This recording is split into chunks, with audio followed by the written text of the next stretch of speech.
Қайырлы күн қымбатты достар, бүгін біз сіздермен өте нәзік, дәмі керемет болып шығатын, үлпілдек, ауызда еритін жапондық чизкейк жасаймыз. Менімен бірге дайындап, видеоны соңына дейін көріңіздер.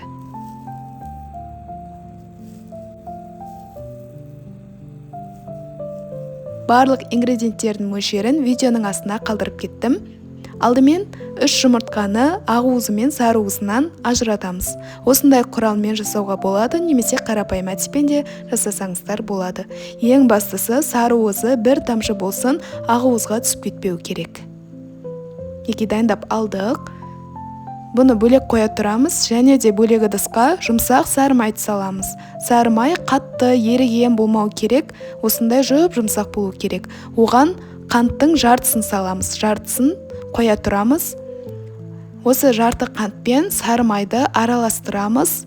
Орташа жылдамдықта 1-2 минуттай араластырамыз.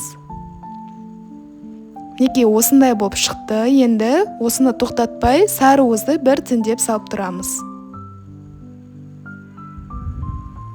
Енді осы сары май мен сары уыз бір-бірімен араласуы керек. 1 минуттай араластырамыз. Енді бұның үстінен сүзбелі ірімшікті қосамыз, яғни творожный сыр. Және жүгері крахмалын саламыз оның үстінен. Миксермен араластырамыз.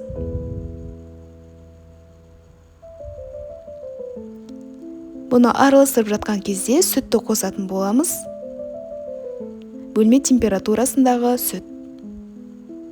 Миксердің жылдамдығы орташа. Неге бізде сұйық масса шықты, миксерді тоқтата тұрып, ұнды саламыз.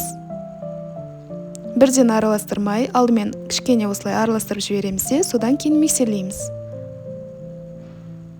1-2 минуттай миксерлейміз. Неге бізде осындай сұйықтау масса шықты.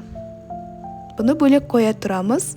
Енді үлкенірек ыдыс алып, оған жұмыртқаның ақуызын саламыз. Өз қалауыңызша ванильді қант қоссаңыздар болады, бұл дәм береді. Лимон шырынын да қосуға болады. Миксердің төменгі жылдамдығынан бастап араластырамыз. Көпіршіп бастаған кезде қантты себеміз, қалған қантты және жоғары жылдамдыққа дейін араластырамыз. Бізде осындай көпіршіген әппақ масса шығады. Төңкерген кезде осылай түсіп кетпеу керек.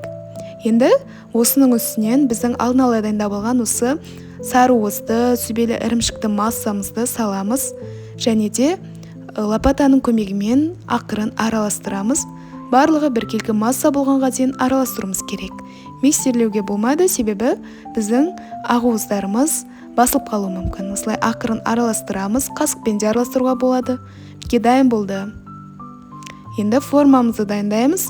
Менде диаметрі 16 сантиметрлік осындай кольцо, астын, жандарын фольгамен жауып алдым. Кез келген формада жасасаңыздар болады. Жандарын осылай пергамент қағазымен жауып шығамыз, видеода көрсетілгендей. Егер де форма кішірек болса, онда біздің чизкейкіміз биік болып, әдемі болып піседі. Міндетті түрде бірден астына форманы қоямыз, яғни пешке салатын.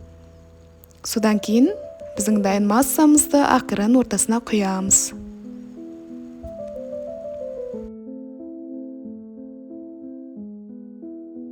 Осылай араластырып жібереміз. Ағаш таяқшамен де араластырсаңыздар болады.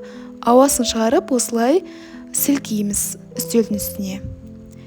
Және де қайнап тұрған, қайнаған су құямыз жандарына. Немесе кастрюль сияқты бөлек ыдысқа құйып, пештің астыңғы жағына қойсаңыздар да болады. Бұл су моншасында піседі. Пешті алдын ала 200 градуста қыздырып қойдық. Бұны 3 бөлікке бөліп пісіреміз, яғни 200 градуста 15 минут, содан кейін пешті өшірместен 140 градуста жарты сағат, және пешті сөндіріп тағы жарты сағат пісіретін боламыз. Пештен шығарғасын толықтай суытамыз.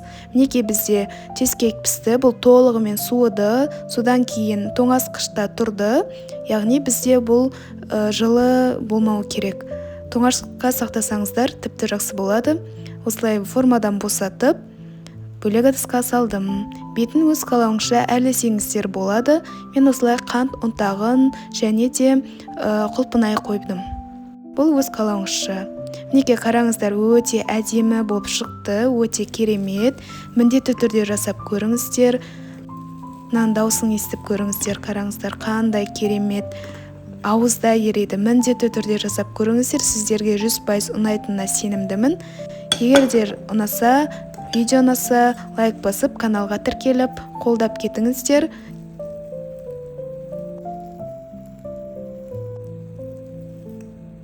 Келесі рецептерде кездескенше сау болыңыздар.